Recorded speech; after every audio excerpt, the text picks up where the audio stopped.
So these are the four tracks that we train, whether they're students at a school environment, a CTE program, or whether they're an apprentice or a helper or somebody in a body shop operation. We teach them these four different tracks, and people can gravitate toward one or the other. The basic skills is basically a blend between a body tech role and a painter role, kind of blended together, covering the 6 most critical skills that a new job entrant can have to provide value to the shop within the first 90 days. They got to be able to do these skills or they're not going to be valued by the shop. Then there's the body tech program, which takes them from basically knowing nothing all the way through to about a B-level technician, all in one program in 12 to 18 months. The paint skills program is very similar, but again, in a different domain, going from 0 to hero as a painter. Likely in this program, they would be fully capable of running the paint department in a small to medium-sized body shop, likely a second painter in a larger operation where they have multiple painters or sprayers. The damage appraisal role is interesting in that it actually has 2 roles combined. The skill sets required for a damage appraiser for an insurance company and the skills for being a successful estimator or repair planner are very similar in probably about 60 to 80% of their skills.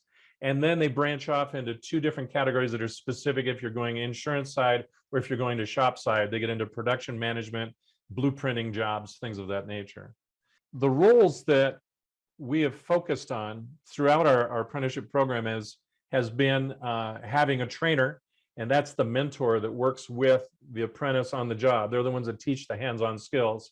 We have always had an advocate involved in that environment also to help monitor the learning environment, to make sure that it's conducive to learning. We're not burning people out. Make sure they're giving these apprentices enough time to learn new tasks. Help work with the trainer to be able to make sure that relationship is maintained with each of those apprentices. The newest role we have is that of a training manager, and that's the role we're focusing on mostly today. And it's not about being a teacher. It's not about sitting in front of a classroom, though in a classroom environment, the teacher is the training manager. But in a shop environment, the training manager doesn't need to be the one that teaches all of the skills. They're about the process, they're about managing the people and their progress through each of the skill sets. So the training manager and the advocate work together to moderate the pace of learning, to make sure it's not going too fast, or if it's too slow, they moderate that to make sure it works well. The manager and the trainer work together to coach how skills can be transferred better. Maybe the trainer is a different learning style than the trainee, the apprentice.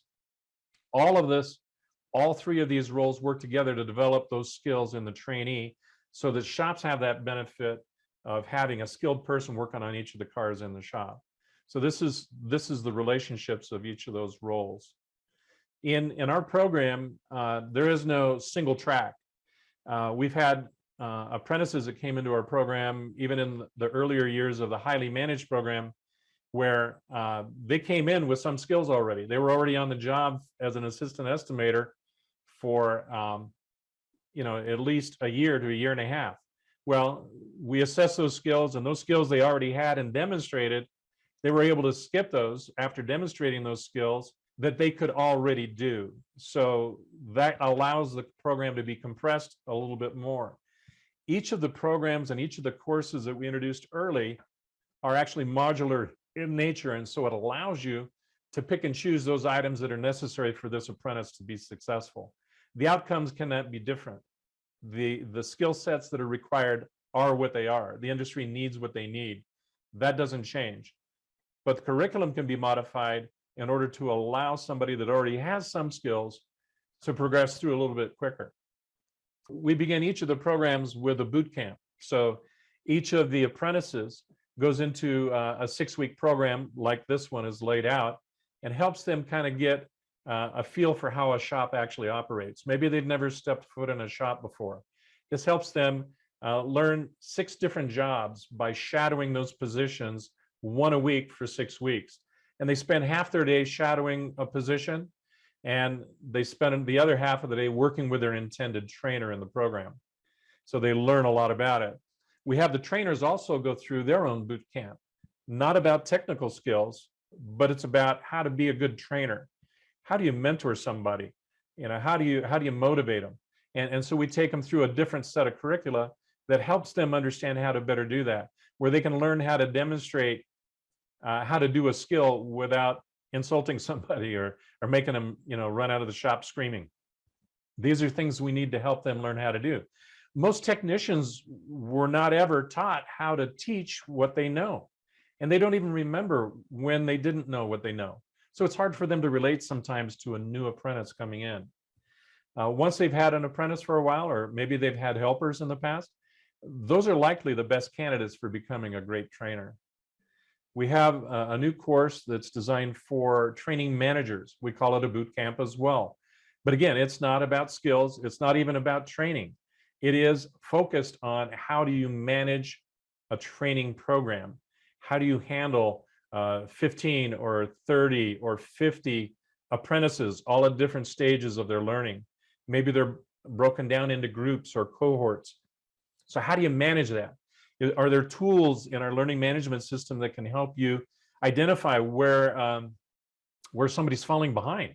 Where are they demonstrating some lack of persistence in the process? And so we take you through that kind of a course. To help the trainers and the apprentices, we've developed these two workbooks which help the trainees know exactly what to do, what comes next, how to look at each of the skills. Each of these workbooks, this one happens to be the instructor guide. This teaches the instructors or the trainers how to teach each of the skills if they're not familiar with how they would ever teach what they know. So this helps them break that down. The apprentice workbook is on the left side, and this is what the instructor guide looks like. And when I say instructor, that can be an instructor in a school program, or it could be a trainer as a mentor in a shop operation. So we give them a few notes about what this means. Be sure to look out for this. Don't forget to promote that. And this is a way, these skills posters are a way for each of the apprentices to track each of the skill sets they're going in. And this is just one of the 5 courses that technicians go through. So we take them through and they're able to see, here's the safety concerns that we have on this task. Here's the tools and materials you're going to need. And here's the process you're going to go through. And then on the instructor's guide, it shows them how to use each of these aspects. We show a lot of pictures of what things are supposed to look like. We provide the SOP. This is what this would look like. We always encourage that if there's a manufacturer's SOP for how to do a procedure, we always follow those first. But in absence of those, follow the one that we provide, and it makes it very simple. We embed QR codes to each of the digital videos that they can open with their cell phone just by taking a snapshot of the QR code. It opens the training video on how to follow this process. 6 to 8 minute video that shows them how to do it. They can pause it, go through that aspect. In the instructor guide, we provide this additional support, which is how each of those assignments might look from an apprentice or a student submitting those. These are typically flipped on their side, so you have one per page, but I oriented them this way to make it easier to see in our presentation today.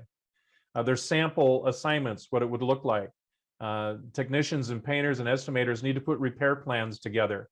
They consider what's the level of damage here. They need to analyze it. What are the tools and materials needed to follow the repair process? And what are the tasks and in what order should I do them? And they get that approved by their trainer, and then they go and follow their plan. Once they're done, the trainer grades them a 3, 2, 1. Very simple. 3 is, that was great. That was a good job. You followed your plan, executed it well, worked out just fine.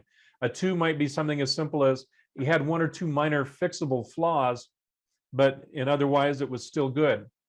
A 1 would be unsatisfactory, one that maybe they had more than 3 or 4 flaws in it. Maybe at least one of those was a fatal flaw where you'd have to undo everything that they had done before they could correct the problem. So these are all provided in samples of how that would look. What the monthly activity cycle looks like for a trainer is pretty much demonstrated in this circular model right here. So there's a process of analytics and statistics that are available through the learning management system where they can quickly identify who's struggling, who's having issues, what are the issues they're having, and they can pull these stats in a matter of moments. So they go through and pull that information, and then they come up with a learning plan, a quick one. We provide a lesson plan for each of these meetings they're going to have for each module. However, the important aspect is, how am I going to adapt where these apprentices currently are with a learning plan for them and make it unique and help them succeed better? So you might predetermine some of the good and bad examples of what was submitted in the last 2 weeks.